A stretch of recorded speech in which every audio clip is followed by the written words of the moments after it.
Hello friends. आज हम discuss करने वाले हैं सेपरेशन ऑफ पावर को लेकर। अब सेपरेशन ऑफ पावर का मतलब क्या है? सत्ता का विभाजन या फिर शक्तियों का पृथक्करण।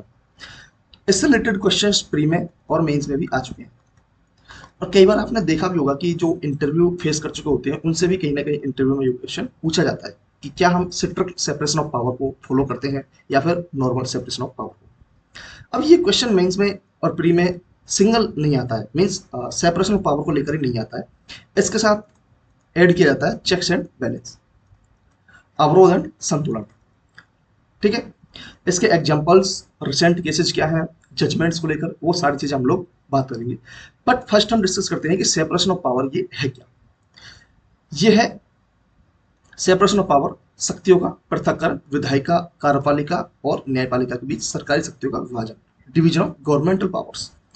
ओरिजिन की बात किया जाए, अगर हम लोग भूमिका बना रहे हैं, ठीक है, स्टार्ट कैसे करनी है, तो ओरिजिन को लेकर और उसके बारे में बता के कि ये क्या क्या चीज है। मॉन्टेस्क्यू थ्योरी होगी, अडेप्टेड डिफरेंटली इंडियन कॉन्स्टिट्यूशन। कहीं ना कहीं हमने मॉन्टेस्क्यू का सिद्धांत जो है वो अपने कॉन्स्टिट्यूशन में फॉलो किया हुआ है। उसके बाद मैंने क्वेश्चन पूछा था आपसे कि इंडिया जो हम लोग हैं, लाइक हमारा जो देश है, वो क्या rigid separation, strict separation of power को फॉलो करते हैं? तो नहीं भैया, हम लोग फॉलो करते हैं चेक्स एंड बैलेंस को। ठीक है, अवरोध एंड संतुलन। कहीं भी जैसे आपने एग्जांपल्स के लिए देखे तो जो एग्जीक्यूटिव का काम है, ठीक है, उसमें लेजिस्लेचर अपनी टांग अड़ा रहा है, या फिर लेजिस्लेचर का काम है उसमें अपनी जो जुडिशरी है वो टांग अड़ा रही है, तो एक दूसरे को कहीं ना कहीं ओवर रीच करने से बचाते हैं, रोकते हैं। ठीक है, तो यही सारी चीजें हैं चेक्स एंड बैलेंस, और इसी के ही एग्जांपल्स हम लोग आगे पढ़ने वाले हैं। यहाँ पर अगर हम बात करें कि कॉन्स्टिट्यूशन आर्टिकल्स की, कि कॉन्स्टिट्यूशन के अंदर क्या क्या चीजें दी हुई हैं इस चीज को लेके, तो वो है लेजिस्लेचर। अगर हम विधायिका की बात करें तो उसमें है आर्टिकल 79 से 122। अब देखो, इसमें भी अगर आप देखोगे तो आप बात कर सकते हो आर्टिकल 121 की, आप बात कर सकते हो आर्टिकल 122 की। जैसे 121 के अंदर क्या दिया हुआ, उसमें दिया हुआ है कि जो सुप्रीम कोर्ट है, हाई कोर्ट है, उससे रिलेटेड जो भी सारी चीजें हैं उनको लेकर, उनके कंडक्ट को लेकर पार्लियामेंट के अंदर कोई डिस्कशन नहीं हो सकता। ठीक है, ये क्या है? ये सेपरेशन ऑफ पावर है कि भैया वो काम जुडिशरी का है, वो आप एग्जीक्यूटिव के अंदर या लेजिस्लेचर के अंदर नहीं ले जा सकते। सेम ऐसे ही 122 के अंदर क्या है, और इसके बाद इसके अंदर है कि पार्लियामेंट में जो भी सारी चीजें हो रही है, उनकी प्रोसीडिंग्स वगैरह जितनी भी हो रही हैं, ठीक है, उनमें कोर्ट जो है अपनी दखलंदाजी नहीं कर सकता भैया। तो ये सारी चीजें लेजिस्लेचर से रिलेटेड, मैं एग्जांपल्स भी साथ साथ दे रहा हूँ। उसके बाद एग्जीक्यूटिव। एग्जीक्यूटिव में है आर्टिकल 52 से 78 तक, और सेम वो तो यूनियन से है, और राज्य स्टेट के बेसिस पर देखा जाए तो 153 से 167। इसमें भी आप लोग एग्जाम्पल्स के बेसिस पर ऐड कर सकते हो आर्टिकल 74, 78, जिसमें आपने देखा होगा जो राष्ट्रपति जी हैं, जो प्रेसिडेंट साहब है, वो काउंसिल ऑफ मिनिस्टर्स की एड एंड रिजल्ट पर काम करेंगे। अब सोचो, काउंसिल ऑफ मिनिस्टर्स, अगर हमारे यहाँ एक चीज को बोला जाता है कि यार जो विधायिका है वही कार्यपालिका है, ठीक है, जो कानून बना रही है वही उसे क्रियान्वित भी कर रही है, एग्जीक्यूटिव भी कर रही है। ठीक है, अब काउंसिल ऑफ मिनिस्टर्स की एड एंड प्रेसिडेंट काम करेंगे, और जिनके हेड होते हैं पीएम। आर्टिकल 78 के अंदर आप देखोगे कि जितने भी पार्लियामेंट के अंदर प्रोसीडिंग्स वगैरह होंगी, जो भी सारी चीजें की जाएंगी, तो उनके बारे में राष्ट्रपति जी हैं वो पीएम को बोल सकते हैं कि मुझे सारी चीजों के बारे में बताओ। सेम यहाँ पर है जुडिशरी, आर्टिकल 124 से 147 को लेकर सुप्रीम कोर्ट से, और 214 से लेकर 231 तक हाई कोर्ट से रिलेटेड। ठीक है, तो ये है सेपरेशन ऑफ पावर की। विधायिका की शक्तियां हैं यहाँ पर एग्जीक्यूटिव की है, कार्यपालिका की, और यहाँ पर जुडिशरी की है, न्यायपालिका की। बट फिर भी ये लोग एक दूसरे को ओवर रीच करने से रोकते हैं, एक दूसरे के ऊपर कंट्रोल करते हैं। जैसे आपने देखा होगा कि ऑर्डिनेंस वगैरह लेकर आ सकते हैं, ठीक है, राज्यपाल भी, और हमारे प्रेसिडेंट साहब भी, गवर्नर और प्रेसिडेंट साहब।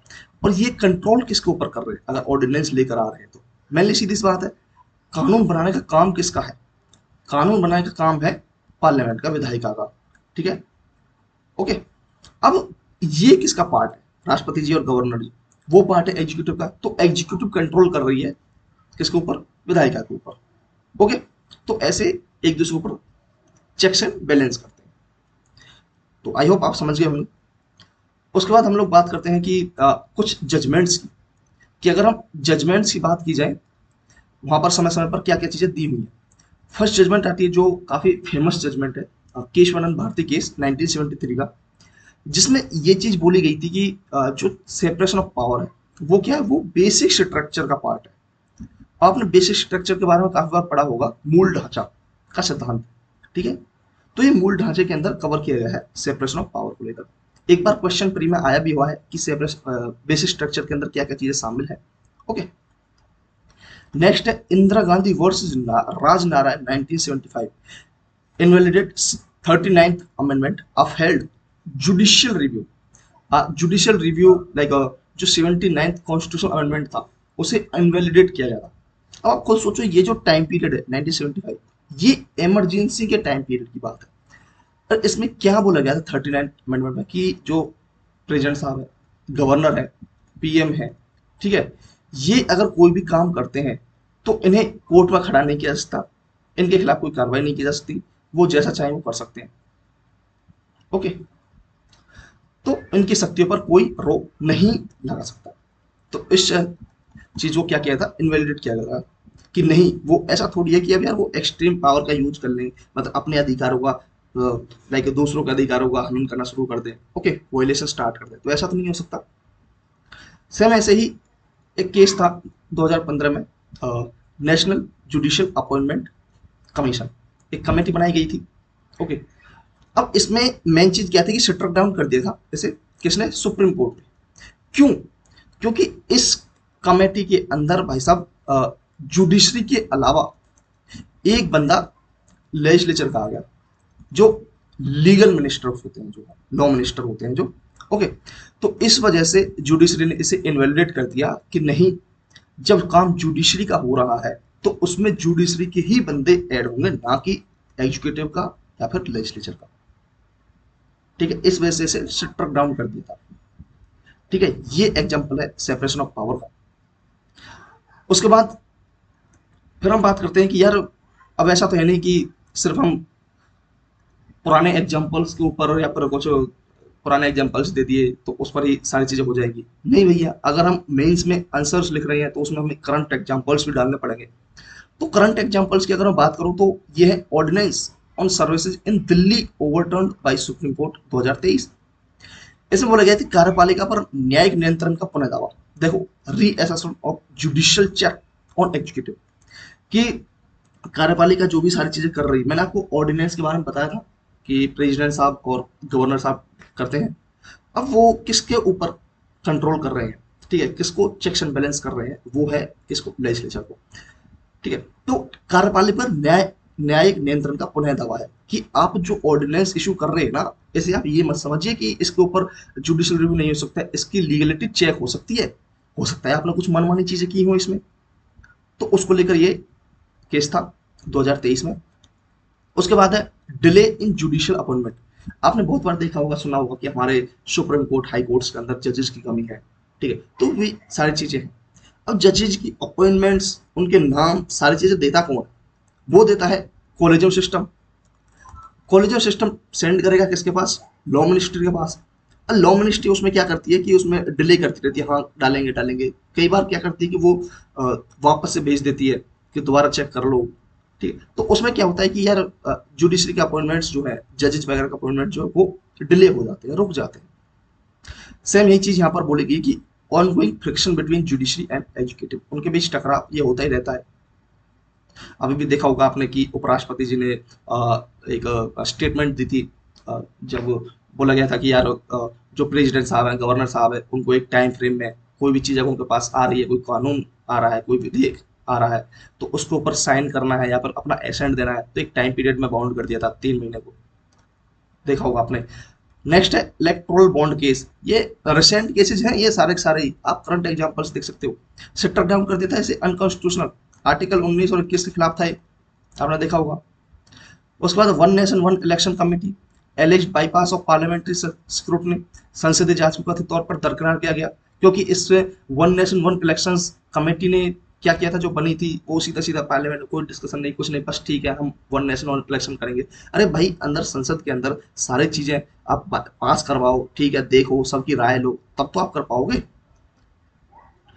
तो ये चीज है। नेक्स्ट है सुप्रीम कोर्ट्स इंटरवेंशन इन governor bill clearance delay, Tamil Nadu Kerala case, ये वही है जिसमें टाइम फ्रेम में 3 मंथ्स का डाला था, ठीक है। और वही सारी चीजें हैं इसमें कि राज्यपाल विधेयक मंजूरी में देरी के मामले में सर्वोच्च न्यायालय का हस्तक्षेप, अब वो तो होना ही था। आप खुद सोचो, कम से कम 14-15 बिल थे जो गवर्नर साहब ने अपने पास रखे हुए थे, ठीक है, डिले हो रहे थे वो। इस वजह से जो सरकार है तमिलनाडु की, वो गई थी सुप्रीम कोर्ट में, तब उन्होंने ये सारी चीजें दी थी। अब इसी को लेकर जो राष्ट्रपति जी हैं, वॉइस प्रेसिडेंट साहब जो हैं, ठीक है, जगदीप धनखड़ जी, उन्होंने बोला था कि जुडिशरी जो है ओवर रीच कर रही है अब, ठीक है। ये मामला जब पार्लियामेंट का है, ये मामला विधायिका का है, ये मामला एग्जीक्यूटिव का है, तो आप क्यों बीच में इंटरफेयर कर रहे हो, आप होते कौन हो, उस तरीके से, ठीक है। उसके बाद नेक्स्ट है कि प्रेजेंट चैलेंज की बात करें, अगर प्रेजेंट में क्या क्या चैलेंज आ सकते हैं। अब चीजें ऐसी तो है नहीं कि भाई सेपरेशन ऑफ पावर अच्छी चीज है या फिर चेक्स एंड बैलेंस अच्छी चीज है। अब कहीं ना कुछ चीज के चैलेंज भी होंगे। अब वो है कि जुडिशली ओवररीच और एक्टिविज्म डिबेट, ठीक है, ये तो होना ही है कि जुडिशरी ओवररीच करती है, जुडिशियल रिव्यू कर दिया किसी कानून पर, कभी कुछ कर दिया, ठीक है, कोर्ट में आ गए। आपने एग्जाम्पल्स के बेस पर हरियाणा के जो सीईटी की भर्तियां हैं, ठीक है, आप उन्हें यूज कर सकते हो। उसके बाद है ordinance route undermining legislative process, जो अध्यादेश का रास्ता है विधायी प्रक्रिया को कमजोर करता है, बिल्कुल, ठीक है। हमारा कोई भी हाउस सेशन में नहीं है, राष्ट्रपति जी ने अध्यादेश लागू कर दिया, ठीक है, ऑर्डिनेंस पास कर दिया कि ये लोग ये चीजें होंगी। नेक्स्ट है पार्टीशन अपॉइंटमेंट्स इन कॉन्स्टिट्यूशनल बॉडी, संवैधानिक निकायों पक्षपातपूर्ण भर्तियां नियुक्तियां। आपने कई बार एनटीए के ऊपर सवाल उठ गया, यूपीएससी के ऊपर सवाल उठ गया, एसएससी के ऊपर क्वेश्चन मार्क आ गया, क्या है भाई ये, एग्जाम्पल्स और दे सकते हो आप। उसके बाद है excessive delay in judicial process affects executive implementation, जो न्यायिक प्रक्रिया में अत्यधिक देरी से कार्यकारी कार्यान्वयन प्रभावित होता है, बिल्कुल। आप कोई भी प्रोसेस आप कर रहे हो, मान चलो कोई भी भर्ती है या जो भी चीजें हैं आपकी अगर कोर्ट में चली गई है, तो उन्हें जितनी जल्दी हो सके निपटाओ। क्यों खामखा डिले कर रहे हो, काम बढ़ा रहे हो, टाइम वेस्ट। ओके, ये चैलेंजेस है यहाँ पर। नेक्स्ट है कि रेमेडीज एंड रिफॉर्म, हम लोग क्या क्या चीजें इसके अंदर एक रिफॉर्म कर सकते हैं, कुछ सुधार ला सकते हैं। अब ऐसा तो नहीं कि हमने सिर्फ चैलेंज चैलेंज की बात कर ली, अब वही देख लिया हमने, बस उसी से काम हो जाएगा, नहीं भैया। क्या क्या हम कर सकते हैं यहाँ पर है कि judicial appointments bill with by partition support, अगर कोई भी जुडिशियल अपॉइंटमेंट कर रहे हैं तो वो लाइक विधेयक को द्विदलीय समर्थन प्राप्त होना चाहिए, दोनों पार्टीज वगैरह जो भी हैं उनमें पार्लियामेंट के अंदर लेकर जाओ सारी चीजें, हाँ भाई हम ये अपॉइंटमेंट्स कर रहे हैं, ये सारी चीजें हैं। तो वो अब देखो, अभी फिलहाल कर कौन रहा है, कॉलेजियम करता है, उन्होंने नाम रिकमेंड किया, ये नाम है, बस आप कर दो, मिनिस्ट्री से पास हो गया, लोग हो गई अपॉइंटमेंट्स। ये क्या बात हुई भाई। हो सकता है चैलेंज के ऊपर उन्होंने बात की थी कि जो कॉन्स्टिट्यूशनल बॉडीज है वो खुद से ही, आप खुद सोचो, खुद नियुक्तियां जो कर रही हैं पक्षपातपूर्ण, वहां पर हो सकता है उनको कुछ कॉलेजियम में कुछ फेवरेट मेंबर बैठे हों, जज बैठे हों, वो उन्हीं का नाम रिकमेंड करेंगे, इस तरह की चीजें हो सकती हैं। तो ये हमें रिफॉर्म करने की बात है। नेक्स्ट है review judicial standards and accountability bill, न्यायिक मानक और जवाबदेही विधेयक को पुनर्जीवित किया जाए, बिल्कुल।